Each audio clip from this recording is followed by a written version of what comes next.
السلام عليكم ورحمة الله تعالى وبركاته. كنتمنى يلقاكم الفيديو ديال اليوم في اتم الصحة والعافية ان شاء الله، وتكونوا في صحة جيدة. اليوم جيتكم بفيديو جديد ووصفة جديدة. اليوم جيت نصاوب معكم العسل المنزلي، العسل اللي كنحتاجوه في رمضان بكثرة، كنحتاجوه في المعسلات الشباكية. كنحتاجوه بزاف في رمضان.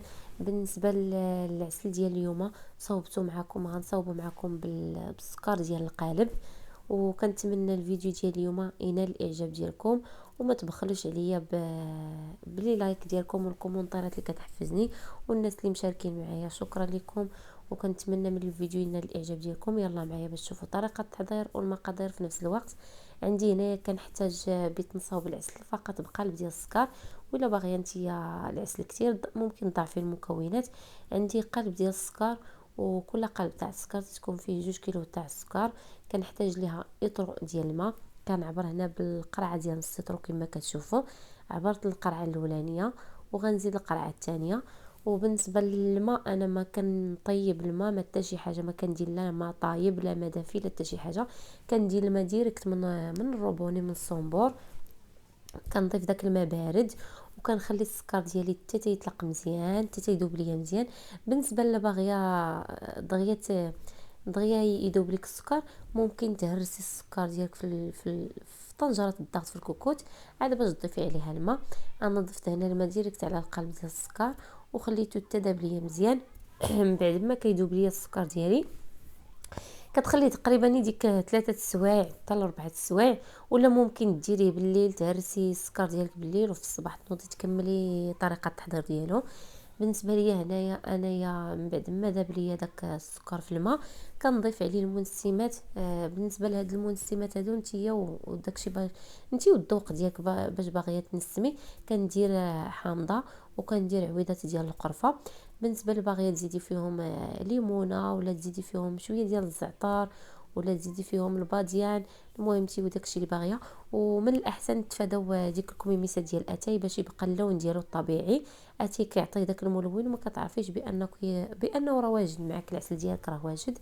بالنسبه للبوطه هنايا كنشعل البوطه عادي، كنخلي البوطه ديالي عادي، ما كنقص ما حتى شي حاجه، عاديه متوسطه. وكندير فوقها الكوكوت، وكنسد ديك الكوكوت مزيان. من بعد ما كنسدها كنخلي البوطه ديالي عاديه حتى تنشوف ديك الصفاره كتصفر. من بعد ما كنشوف ديك الصفاره كتصفر كنقص البوطه. كي نشوف الصفاره كتصفر والعسل ديالي كيغلي، غادي نقص البوطه، وغادي نخليه تقريبا ساعه ديال المكانه. غديري البوطه ديالك ناقصه بحال شي شميعه، وتخليه ساعه المكانه. اللي كيخليه 45 دقيقه انا كنخليه ساعه ديال المكانه. من بعد ما كدوز ساعه المكانه كما كتشوفوا كنحل الكوكوت ديالي كنفسها، وكنحل الكوكوت. وكما كتشوفوا ملي كتشوفوا داك الحامض ديالكم عطاك داك اللون اورانج، عرفي راه العسل ديالك راه واجد. وبالنسبه لهنايا من بعد ما كنطفي البوطه كنخليه كيغلي تقريبا 15 دقيقه. وهنا كما كتشوفوا ديما كتجربي في طبيصيل، هنا كتجربي في طبيصيل حتى تحصلي على القوام اللي انت باغيه. يا اما كتخليه كل واحد كي كيبغي، كاين اللي كيبغي العسل يكون ثقيل بزاف. بالنسبه للشباكيه الا كان العسل ثقيل بزاف كتكون الشباكيه معلكه وزوينه، يعني ما يكونش العسل ديالك جاري. كنعاود ناكد، بالنسبه لي لا طفيتي البوطه كتخليه في 15 دقيقه، كتحيدي ليه الطايه وكتخليه كيطبخ 15 دقيقه فوق البوطه. من بعد ما كيطبخ ديك 15 دقيقه فوق البوطه صافي كنسد عليه. هذه هي الطريقه انا المعتمده عندي، كندير ديما، ما كنبدلش هذه الطريقه. ديما هذه الطريقه اللي كندير ساعه ديال المكانه في الكوكوت. طنجره الضغط سد عليها. بعد ما كنحل الكوكوت كندير 15 دقيقه. صافي هنايا العسل ديالي راه واجد. كنهز داك العسل كنصفيه ما حدو باقي سخون، باش الا خليتيه حتى برد داك الحامض كاع اللي درتي، الحامض اللي درتي ودوك المنسمات اللي درتي في العسل كيتصفاو معاك بصعوبه. اما الا صفيتيه وباقي سخون باقي جاري كيتصفى لك مزيان، وكيتصفى العسل ديالك كامل، ما كيبقاش داك الحامض هز لك العسل ولا دوك المنسمات. من بعد ما كنصفيه مزيان كما كتشوفوا كنخليه ليله كامله، كنخليه حتى تيبرد مزيان وكتقلبي. الا نتيا العسل ديالك جاك ثقيل كتر من اللازم، انا الا تبعتوا هذه الطريقه اللي عطيتكم غيجيكم العسل هو هذاك. الا جاك ثقيل العسل ديالك كتر من اللازم، غادي تزيدي عليه شويه ديال الماء وتعاودي تخليه يطبخ واحد شويه. اما الا جاك جاري كتعاودي تخليه يطبخ قد ما طبخ وهو كيتعلك وهو كيجيك العسل ديالك كيجي معاك، كيجي قاصح كما بغيتي. وبالنسبه لهنايا بعد ما صفيته مزيان كنخليه ليله كامله حتى تيبرد مزيان العسل ديالي. وكنتمنى من الفيديو ديال اليوم ينال الاعجاب ديالكم.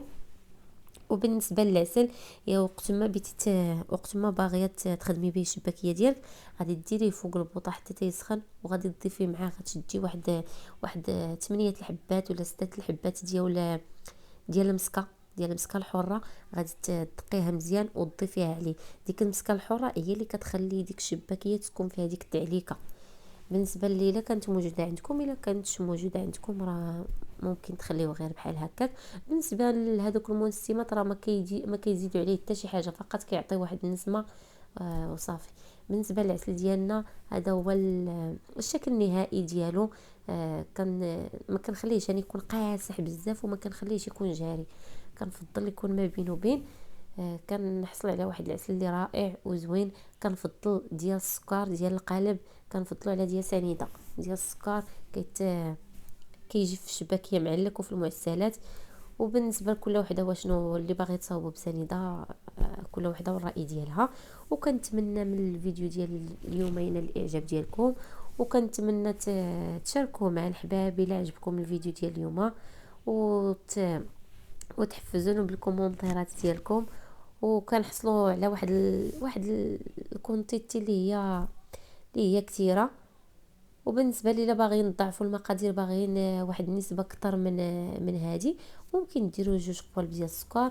وقلت لكم 2 قوالب ديال السكر كديري فيهم 2 ديال الماء، وكديري بنفس الطريقه اللي شاركت معكم في الفيديو. وشكرا لكم على المشاهده، وكنتمنى نكون وصلت لكم الفكره كما هي وعرفت نشرح لكم كيفاش. وان شاء الله نتلاقاو في فيديو جديد ووصفه جديده. والسلام عليكم ورحمه الله تعالى وبركاته.